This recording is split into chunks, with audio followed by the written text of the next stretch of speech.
Dr. Wuebbles, good to see you. I'm going to stop sharing my screen so you can get your slides up and give us an overview of your analysis related to the airport. Thanks, everybody. Thank you, Nolan. Welcome, Dr. Wuebbles.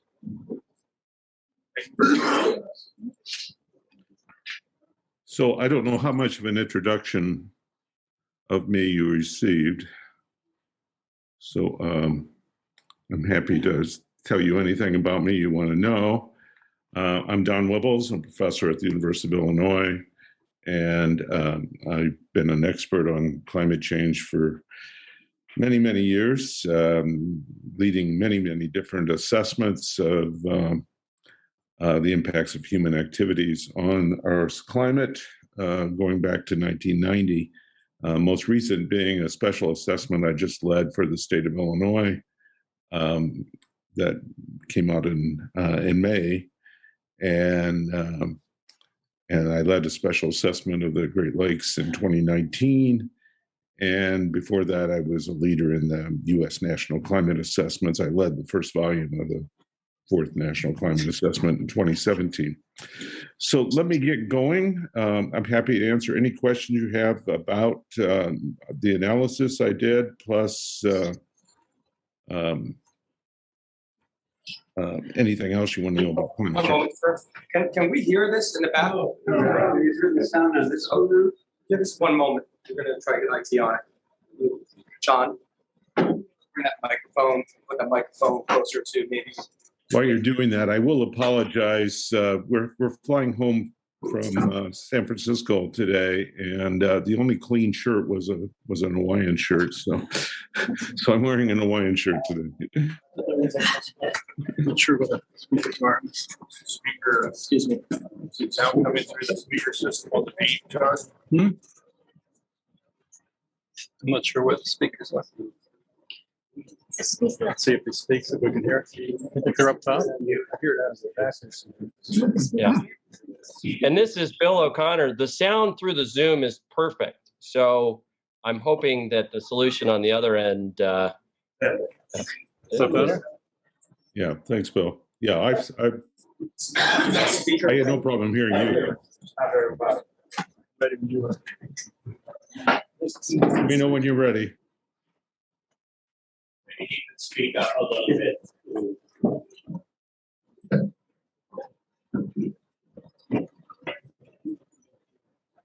I'll make my end louder too. Okay, are we ready? XTV is muted. I'm sorry? XTV is muted. It may have to be to get feedback. I believe that television, Mr. Supervisor, needs to remain muted. That's fine, David. That has to be. If you unmute that, there'll be feedback. Yeah. This one. So that there are a few vacant seats in front. We would like to move forward.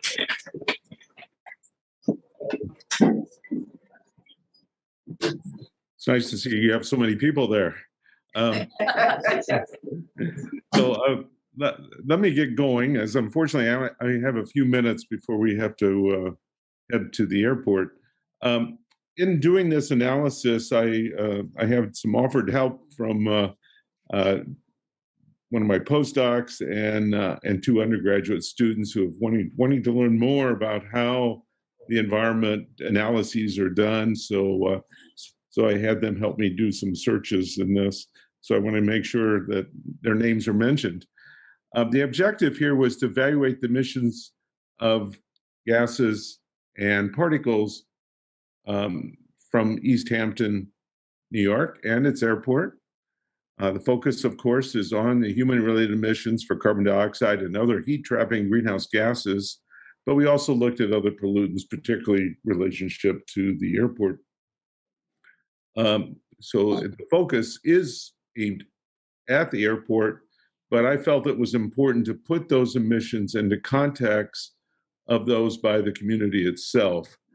We were given rather limited information and that data and about to do this. So that does affect what I'm going to show you, but we tried two different types of analyses to be able to get some sense of how we could get around that and to be able to make sure we were in the right ballpark for the emissions.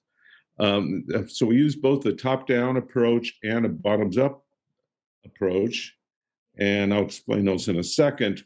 With the top-down analyses, we used other cities and airports as analogs, and then looking at the differences in traffic, or the difference in energy use, and population, et cetera, other information we did have, we then were able to make some attempts. Now, every city and airport is going to be different in other ways, so so it's not we don't expect that approach to be super accurate, but we also know we had limited analyses for the bottom-up analysis, where you use the actual understanding of just what the vehicle traffic's like, what the takeoffs and landings.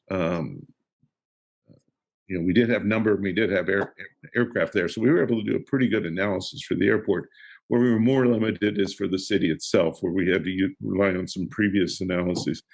But the idea of the bottom-up analysis used basic data to then determine exactly what the emissions would be for the community.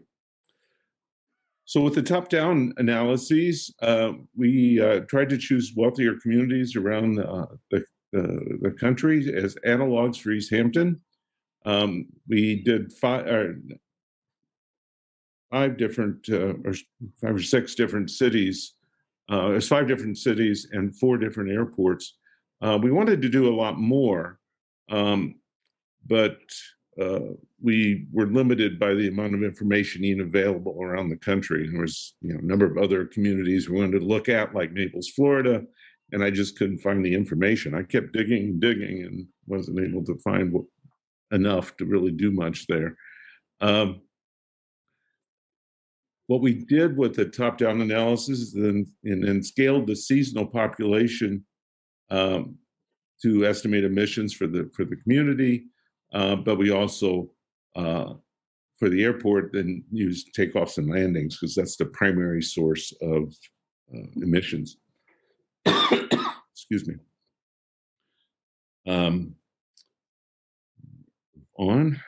So for the top-down analyses for the community, we looked at Santa Barbara, Nantucket, West Hollywood, Aspen, and Northbrook, Illinois. As you'll see, the range here is about 500,000 metric tons of carbon dioxide equivalent. Carbon dioxide equivalent, it takes into account other greenhouse gases besides carbon dioxide. So it uses a concept I developed 30 some years ago called global warming potentials as a way of relating other greenhouse gases to carbon dioxide. So this is a pretty big range, and I think a lot of it relates to the fact that the communities in many ways are different than East Hampton, but it does tell us, an idea of, what the range might be. For the airport, the range is much closer. We looked at 4 different airports: Aspen, Teterboro, New Jersey, Vanoise, California, and Santa Barbara, California. Oh, I see I have a typo in there. So we ranged from about 13,000 to 22,000 CO2 metric tons equivalent per year from those analyses. And that's because we did have some pretty good airport analyses for those communities. I tried to get information, for example, for the trying to think of what the name of it is now. There's an executive airport in Chicago that I wanted to try to get information for, and I tried multiple ways, including going all the way to the FAA. And I think because of COVID, I just couldn't get people to respond, and so I wasn't able to get the information that we wanted. So we're kind of limited there with that range. The bottom-up analysis, we tried to use what information we had to look at the emissions Luckily, there was the 2015 report that East Hampton did for its climate action plan. And so we were able to look at that and how the changes in emissions changed over time as a basis for then trying to say, okay, well, we expect that because the community is trying to work on reducing its emissions, and it had been reducing at about 0.7% per year, that we would say by 2019, that would give us an estimate of, to move up from 2010 to 2019, of 330,000 metric tons of CO2 per year. And as I mentioned before, there's a lot of uncertainty in this analysis because we just didn't have enough information to do a more complete study of the community itself.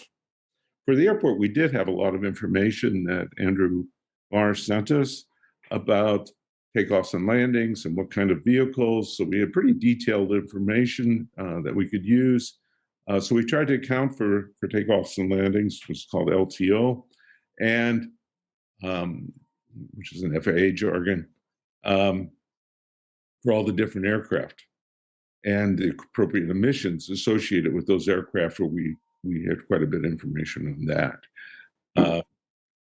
So what's important here is what emissions occur in the boundary layer, because those are the emissions that are going to affect the community. Once we didn't want to account for just things like fuel burn, because then you're talking about the flights that could be going anywhere across the nation. And that would kind of be misleading for just looking at pollutions related to the community itself. We also considered the auxiliary power units. That's used when an aircraft is on the ground and before it's ready to take off. And we also know that other emissions at airports tend to be quite small. So we tended to ignore those, and we just didn't have much information on those vehicles anyway. So doing that, we were able to look at emissions for 2015 through 2019. So this is the bottom-up analyses. I think this is for the July-September to September time period. So when you have the big influx of summer traffic at the airport, and for 2019 it was about 11,000 metric tons of carbon. I guess we forgot to put that on this page, but so it's metric tons of CO2 per year. But of course, we also want to look at the total year, and so we'll provide that as well. This just shows how we did the analysis, where we took into account the airport operations based on what information we had, the takeoff and landings, using emission factors for greenhouse gases that we got through various sources, primarily the FAA, and then able to then evaluate the resulting greenhouse gas emissions and other pollutant emissions from the aircraft and from these APUs. So doing that, these are the kind of factors that are used in those analyses. As I said, this came from the literature. And the result is that if we look at the total annual emissions for 2019 from the East Hampton Airport, it's 19,000 megatons of CO2 for that year, compared to 11,000 over the summer months, which is, of course, when most of the majority of the emissions occur. So now we can summarize the findings. We can compare the top-down and bottom-up analysis, and the East Hampton bottom-up analysis that we did is on the lower range of the other communities we looked at. That probably says a good thing about East Hampton and how it cares about the environment. Because I know Santa Barbara is a community that I've been involved with in the past, has very strong interest in dealing with the environment. For the airport, the bottom-up analysis was in the higher part of the range. Part part of the difficulty there is knowing enough about the other airports to be able to accurately analyze them, but we did rely on information we had from published analysis. But in all cases, the bottom-up analysis compares generally well with the top-down analyses and is certainly within the same range. So the conclusions are, so we evaluated these emissions, as I mentioned, using both top-down and bottom-up approaches. The analysis showed the East Hampton Airport does provide a meaningful but small contribution to total carbon dioxide and air quality emissions relative to the emissions from the community itself. The top-down analyses show a best range of about, I just showed it to you. Let me just say the bottom-up analysis produced a range of a value of about 19,000 megatons of CO2 for the year of 2019. The summer season emissions are a high fraction of this, about 11,000 megatons of carbon dioxide. In comparison, the town of East Hampton itself has about 330,000 megatons of carbon CO2 emissions per year. Overall, the emissions of East Hampton itself, not including the airport, are likely much larger than the emissions from its airport. However, the emissions from the airport are not negligible. Emissions from the airport account for about 6%, 5.7 if you use the bottom-up numbers, of East Hampton's total carbon emissions. As the town continues to become more energy efficient, switching to alternative energy sources and overall reduces its emissions, the airport will likely contribute a larger fraction to emissions. While the FAA continues to do research on a switch to biofuels for aircraft, and I'm involved with the FAA on some of those studies, I do a lot of analyses for the FAA on climate effects from aircraft. It may be some time before it becomes the case for helicopters and general aviation. If the airport were to be closed, and I know you've been considering that, the airport emissions would be a saving to this local community in terms of impacts on climate and overall air quality. The overall reduction in total emissions is unknown without a traffic diversion study, so you know just what happens in general. Do the planes just end up landing at one of the other airports? Maybe it doesn't overall globally affect things very much at all, or even in the region affect things very much. But local noise produced by the aircraft, and noise is an important aspect of aircraft. I just led some reports for ICAO, the International Civil Aviation Organization, the UN body that oversees aviation around the world. And we had major sections on the impacts of noise because it's a great concern to the public. But local noise produced by the aircraft and more generally from the airport would likely be greatly reduced. So I'll leave it there and be happy to address any questions you have. And perhaps I should stop sharing so you can. Dr. Wuebbles, do any board members have any questions? Dr. Wuebbles, can you just go over again what the comparison of the top-down and the bottom-up analysis meant? In a general sense, you mean? Yeah, I just want a clearer explanation for the public, and if you can speak up a little bit, it would help. Sure. Yeah, I have my speaker up as loud as it can be, so I don't know what's going on at that end.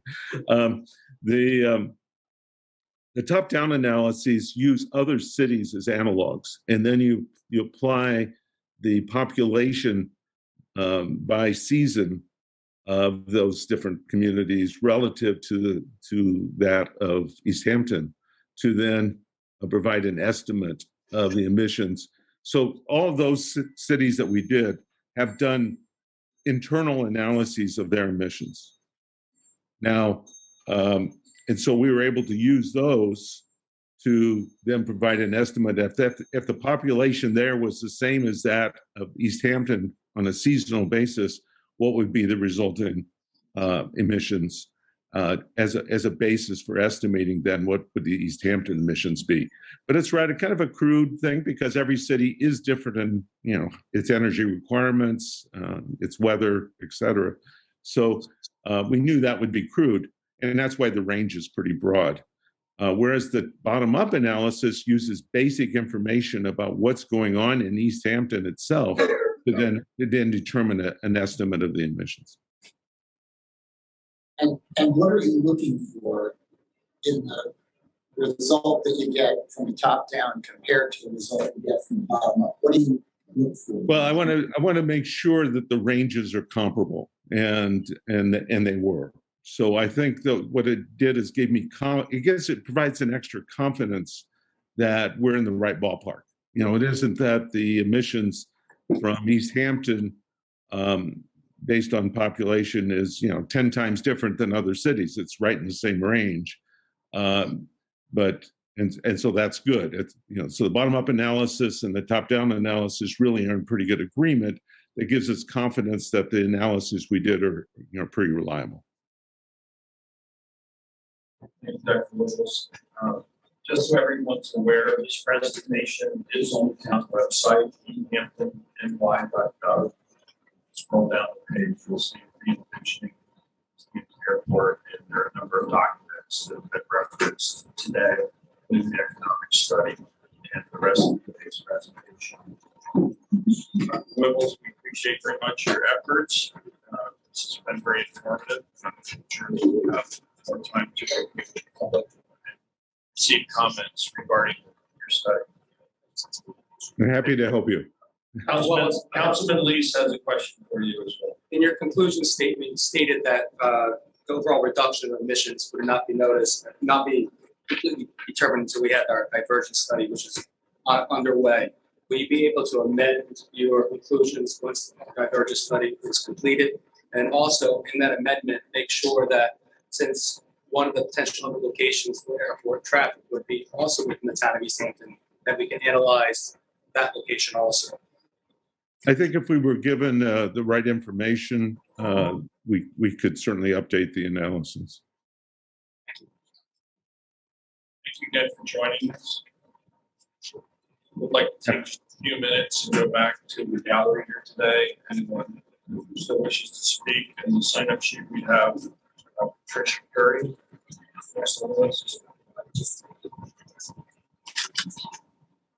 Dr. Wuebbles, thanks very much for joining us today. We're going to go back to the public comment section. Okay, thank you. Bye-bye.